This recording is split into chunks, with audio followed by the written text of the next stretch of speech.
my God, what the? You can't see it or hear it, but Wi-Fi blankets our homes, our cities, and our schools.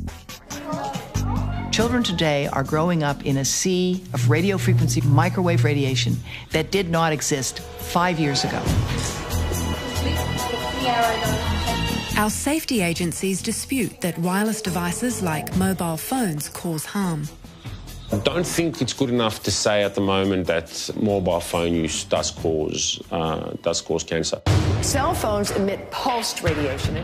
But some of the world's leading scientists and industry insiders are breaking ranks to warn us of the risks. There is an association between heavy mobile phone use and brain tumours. I've been in the technology industry all my career, and I've seen the tremendous benefits that technology can provide. My concern is nobody can say that it's safe. Do mobile phones cause brain cancer? And is Wi-Fi making us sick? In this episode, I investigate the latest research and advice about the safety of our modern wireless devices.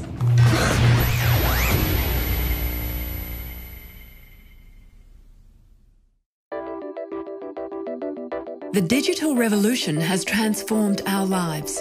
Phones, tablets, watches, and laptops, all connected to wireless networks.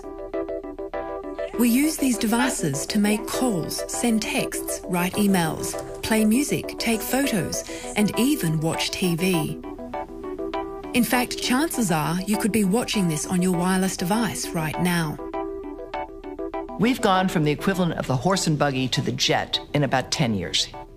The transformation in technology has been without precedence. The devices that are held directly next to the body, the mobile phone, the cordless phone, are the ones we are most concerned about. When US cancer epidemiologist Dr. Deborah Davis was first told about the risks of mobile phones, her reaction was predictable disbelief. I said, "What are you talking about? There's no problem. If there were a problem, I would know about it." Because, of course, I was working at the National Academy of Sciences. I was working at the Cancer Institute, professor of epidemiology at the University of Pittsburgh. And I frankly thought, there's nothing to this. Then, however, I began to look. And the more I looked, the more concerned I became.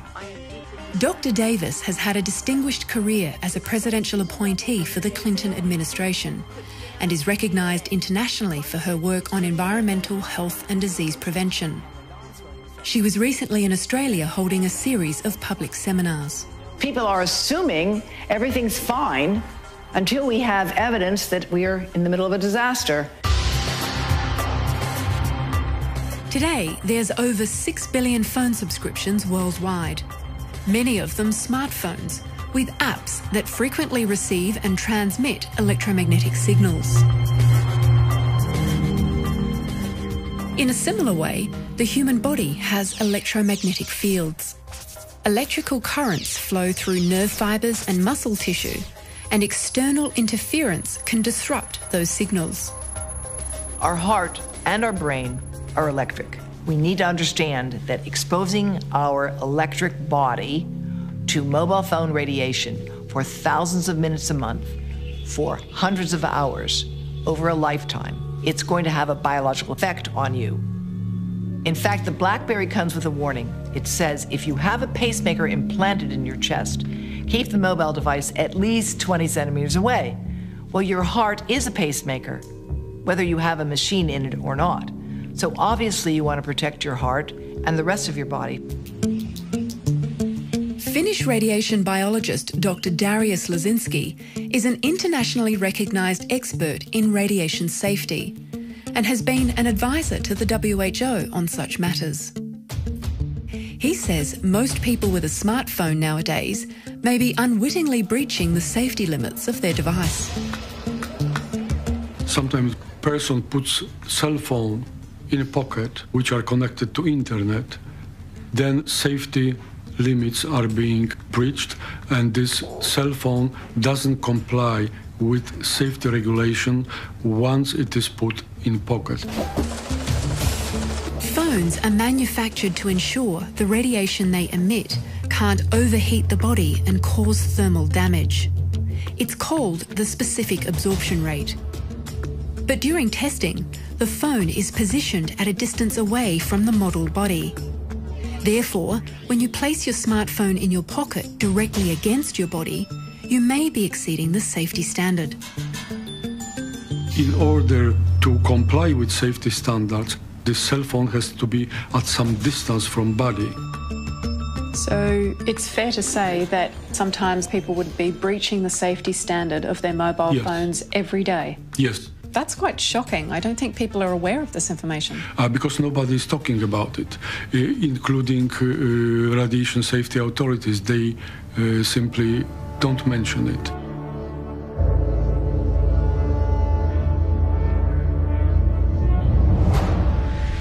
Electromagnetic radiation is everywhere. We have always been exposed to natural sources like the sun, but there are some sources of radiation that are man-made.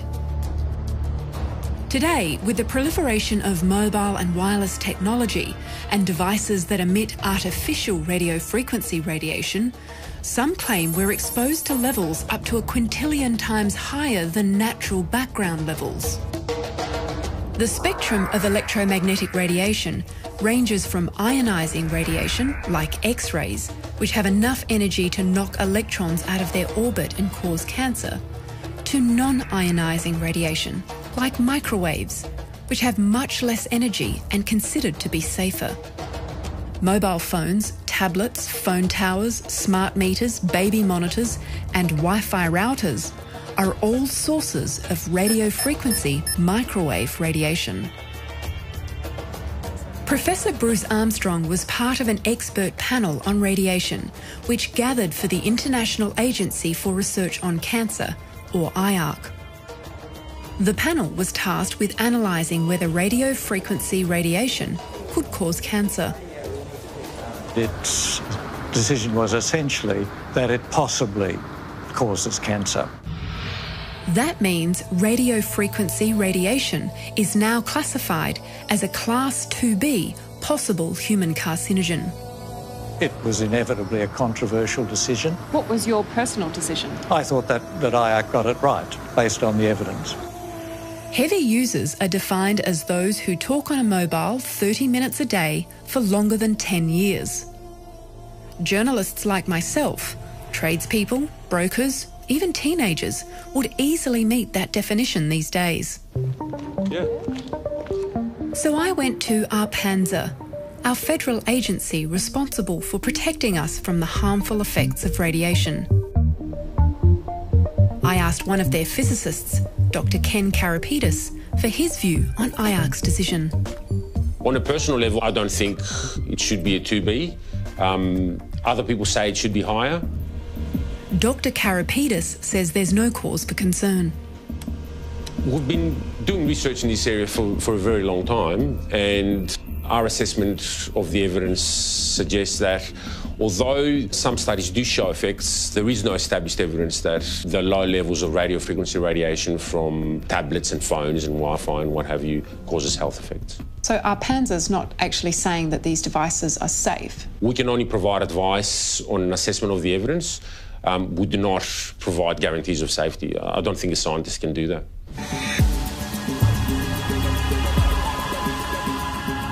In Ontario is the former head of Microsoft Canada, Frank Clegg. He has gained valuable insight into the machinations of the tech industry. I've been in the technology industry all my career, and I've seen the tremendous benefits that technology can provide. My concern is nobody can say that it's safe. All my industry and all government agencies say is there's no proof of harm. And to my mind, that's not the same as saying it's safe. Mr. Clegg points out the safety standard only protects people from thermal damage that can occur through overheating. But scientists have demonstrated that radiation-emitting devices can cause DNA damage without heating tissue. These are non-thermal effects. Unfortunately, the safety standards in North America and in Australia are based on this theory that's many decades old, that if tissue doesn't get heated, then it can't cause harm. And that's just out of date. And what the biologists tell us, and have shown in many, many experiments, and again, peer-reviewed published papers, that there is damage done at the DNA level, and from a biological standpoint, it's non-thermal radiation can cause and does cause harm to humans.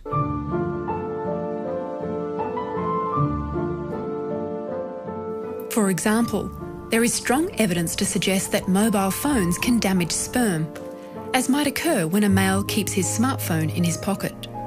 If you take sperm from a healthy man and you put sperm in one test tube which gets no exposure to a mobile phone and the other gets exposure, the mobile phone exposed sperm die faster, have more damage to their mitochondrial DNA, which is the engine that makes the cell run.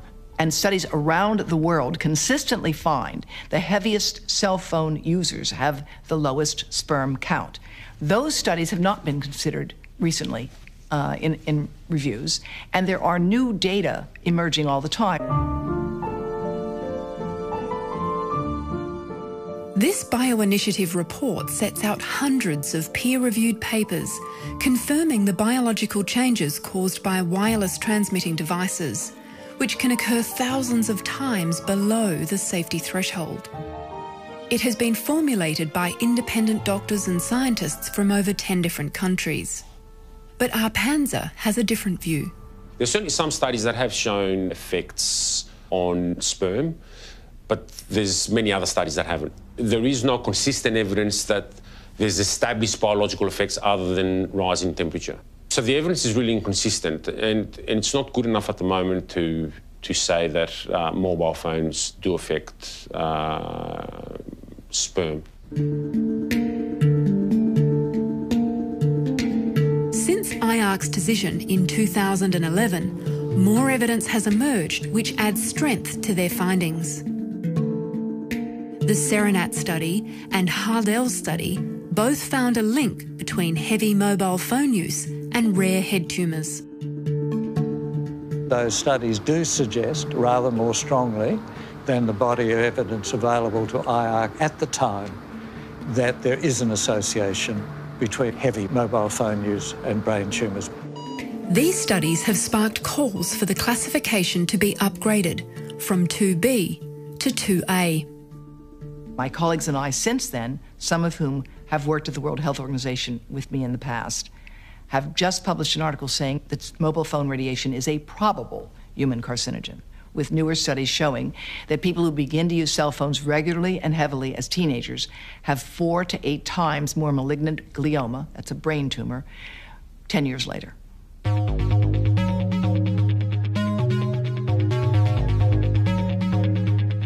The fear about mobile phones causing brain tumours is not a new debate. Previously, industry co-funded a study hoping to settle the debate once and for all.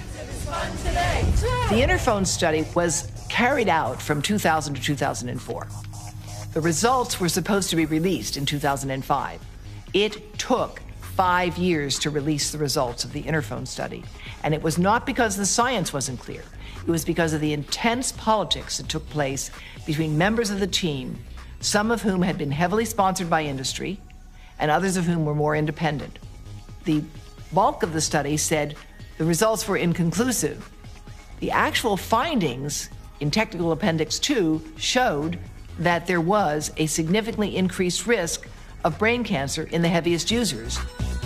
Mobile phone manufacturers themselves are aware of the potential risks, which is why they recently put warnings in each device. Well, first you go to Settings, and then you go to General. Then you go to About at the top. Yeah. Then you have to look hard. You have to go all the way down to something called Legal. Yes. And then you go to RF exposure. Oh, of course. I've never been into this part of my phone. Well, there you see. It says to reduce exposure to RF energy, use a hands-free option, such as the built-in speakerphone. Yours says carry iPhone at least 10 millimeters away from your body. Mine says at least 5 millimeters. What do you think about this warning? I think the warning is, I think they're being a bit hypocritical to be trying to get you to buy more and more free talk time and then telling you you should limit your exposures. It's not only telco companies who are cautious about potential risks. Insurance giant Lloyd's of London excludes cover for illnesses caused by electromagnetic radiation. When it comes to microwave transmitters like mobile phone towers, several other countries around the world have maintained more stringent safety thresholds compared to Australia. We know that China, Italy, and Switzerland and Russia have standards 100 times safer than Canada's standards, and that's the same as Australia's standards. It sparked concerns that our Panzer is out of touch with the latest evidence. When was the last time our Panzer updated their safety standards? We published the standard in 2002, but we did a review of the science that underpins the standard in 2014. Now, the review actually found that the limits of the standard still provide adequate protection from the known health effects of radio frequency energy. Any government agency, in my opinion, that has done a review in the last 2 or 3 years and hasn't made a significant change to their safety standard has not done a proper, thorough review of the science. And if you think back to what happened in the last decade, the cell phone, the smartphone was launched, right? Wi-Fi was not available 12 years ago. So any government agency that claims that their standards that are a decade old are current is out of date. When it comes to mobile phone risk, our Panzer quotes brain cancer rates in the Australian population, which they say refutes the idea that mobile phones cause brain cancer. We've looked at the brain tumour rates for the last 30 years. The brain tumour rates have remained quite stable. I confronted Dr. Davis with this data while she was here in Australia. Those who say the lack of increase in brain cancer tells you cell phones are safe don't understand brain cancer. It has a long latency. When the bombs fell at the end of World War II on Japan, we followed every person who survived. 40 years is how long it took for brain cancer to develop after that exposure. Since cell phone use has exponentially increased only in the last 5 to 10 years, Dr. Davis says it's far too early to rule out the possibility that mobile phones are causing a problem in the general population. There is no cause of cancer in the environment that shows up in the general population in 10 years. Not asbestos, not tobacco, not DES, not benzene. None of them shows up in 10 years. So of course we don't see any increase in brain cancer now. There's none expected. Dr. Davis says if you want a more accurate picture of what's happening with brain cancer rates, you have to look more closely at specific groups rather than the general population rates. When you look at specific groups, however, you are seeing an increase in younger brain cancers in certain types in certain locations. Although brain cancer is rare, the latest US figures show a statistically significant increase in malignant and non-malignant brain and spinal cord tumours in adolescents. This doesn't mean it's caused by mobile phones, but it may be a factor. Brain surgeon Charlie Teo recently attended the seminar where Dr. Davis was presenting her evidence. He brought along his surgical team. As a primary care physician at the coalface of patients with brain cancer, I think it's my responsibility to try and look for some potential causes of brain cancer, and if we find any at all, to make the public aware of them. The biggest single exposure that a person gets is through their mobile or cordless phone use. There is some epidemiological evidence of a possible association between prolonged mobile phone use and certain brain tumours. That evidence is not good enough to say mobile phones do cause cancer, but the possibility remains. So there is merit for those that are concerned in reducing your exposure to mobile phone use against the head. And in fact, we'll provide advice in doing that, by using a hands-free kit or putting the phone on speaker mode or various other ways. Now, when it comes to children, there's not enough evidence in this area. So our recommendation is slightly stronger. We do recommend that parents limit their children's mobile phone use. In a statement, the Australian mobile telecommunications industry says there's no evidence of any additional risk to children from mobile phone technologies. But the research relating to children is limited, so the possibility of harm cannot be ruled out. It increases heat shock proteins. It increases reactive oxygen. Dr. Davis's campaign has provoked criticism, but she remains defiant. Are you cherry-picking the data to suit your argument? No, I'm not cherry-picking my work. With respect to mobile phones and brain cancer, the reality is every single well-designed study ever conducted finds an increased risk of brain cancer with the heaviest users. And the range of the risk is between 50% to 8-fold. That's a fact. These are rare brain tumours like malignant glioma. And in children, there's virtually no data available. Children today are growing up in a sea of radio frequency radiation, microwave radiation, that did not exist 5 years ago. A child's skull is thinner, its brain contains more fluid. Things cook in a microwave oven if they have more fluid and more fat in them. So because the skull is thinner and the brain contains more fluid, a child will absorb more radiation relative to that of an adult. Scientists have been able to demonstrate this. So in an adult, what were the results? Well, you can see that the heaviest radiation here is indicated in the red, and it gets just into the first part of the eye and the cheek and the ear, right? So the rest of it doesn't really get that far. That's the faintest color. But if you look at the child, this is a 3-year-old, you can see that it gets all the way through the head. Wow, so that penetrates almost to the other side of the ear. Correct. That's incredible. Yeah, Now, it is. do we know that this translates into health effects for the child? No, we don't. So should we be concerned? You want to experiment on your children? Go ahead. I don't think we have any reason to think this is a good idea. And in fact, manufacturers are now advising. Samsung has a statement, a cell phone is not a toy.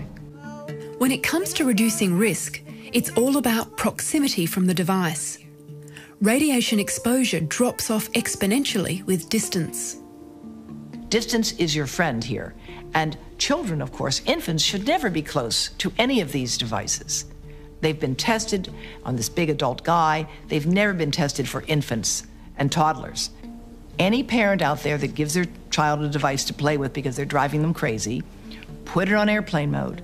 Because if it's on airplane mode, they can still play the game, but they're not sending and receiving microwave radiation. So it's not that it should be no devices, it's just we've got to be more careful about how we use them. I mean, really, when it came to cigarette smoking, we had no idea of the mechanism. Brain surgeon Charlie Teo limits his children's exposure. The kids didn't get them until they were older, post-pubescent. I absolutely forbid them to use it holding up to their head. They've got to put it on speakerphone or use a device. When they go to bed at night, they have to have it at least 1 arm's length away from their head, not to be under the pillow, not to be on the bedside table. One study involving 14 countries is currently assessing whether use of mobile phones at an early age increases the rates of early onset brain tumours in 1,000 young people. The results will be released this year.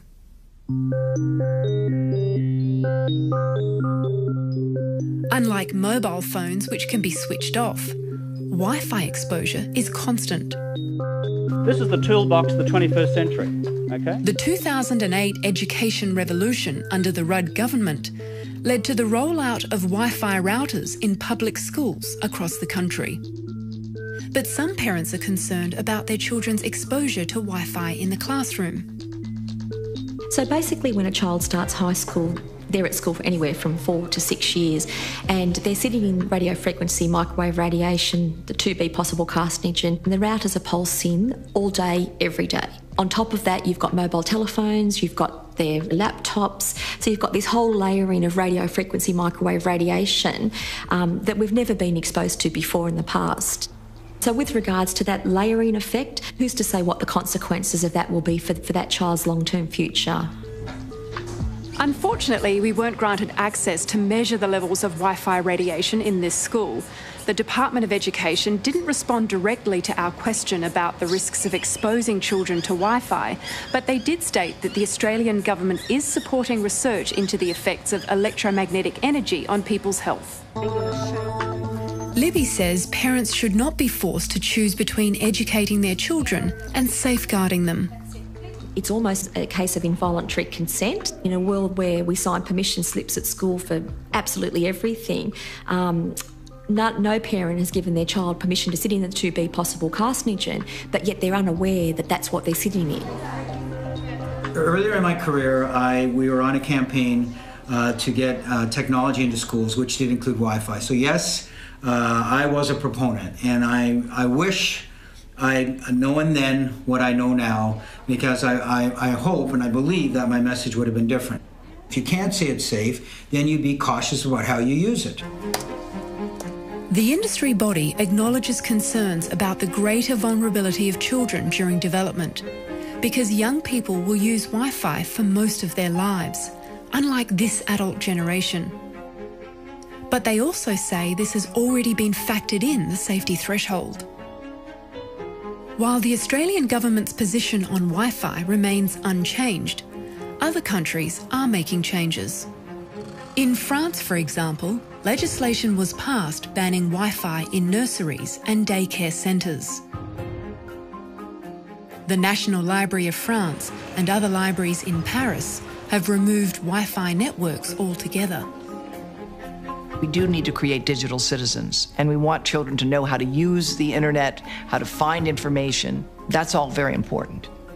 Wherever possible, the Israeli government advises using wired as opposed to wireless. For schools, we need to go wired whenever possible. Routers right now are programmed that they're on 24/7. There's no reason for that. They ought to have an on and off switch. And it's not just in schools. Nowadays, many homes and offices have Wi-Fi as well. The location of the routers, it's really important. Don't have a router in your bedroom. Don't have a cordless phone next to your bed. Keep these things some distance away. You can set your router in a closet furthest away from where people regularly spend time. That's what you should do. And if you can't avoid it, you're in a small apartment, get in the habit of turning it off, certainly when you're sleeping. What we'll do is we'll just turn the router on with our switch. We've basically instituted some simple switches at the high school that would work a little bit just like a light switch, and it's been trialled in several classrooms where if the teacher needs the computer that lesson, they'll basically switch the switch on and the router will start up, and if it's not needed, they'll turn it off. So it's quite simple.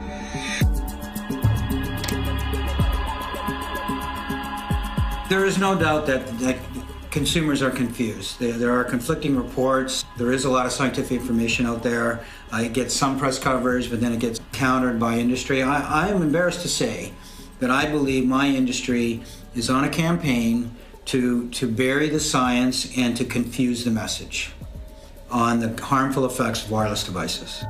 Mr. Clegg is concerned there'll be a repeat of the mistakes from the past. You never had a better cigarette. One of the best analogies that I've heard in this scenario is using the tobacco model, where we know that the first science came out showing that smoking cigarettes caused harm back in the 1960s. And the tobacco industry was able to delay legislation, delay the message to the public for decades. Craven Filter, the clean cigarette. I believe that my industry is using that same model and just in obfuscating the science, hiring scientists to cast doubt on the science, confusing government and causing government to be constipated and not passing the legislation that they need to pass. But when we approached the industry body, they objected to the criticism, saying they have open discussions about the scientific evidence on their website and continue to fund research into the health effects of RF radiation. Do you really want to see proof that we've got millions of people with cancer like we did with tobacco and asbestos? Is there any question we should have acted sooner? We would really make a huge mistake if we continue to take the repeated assurances everything is all right. For more information about the studies mentioned in this program, you can go to our website.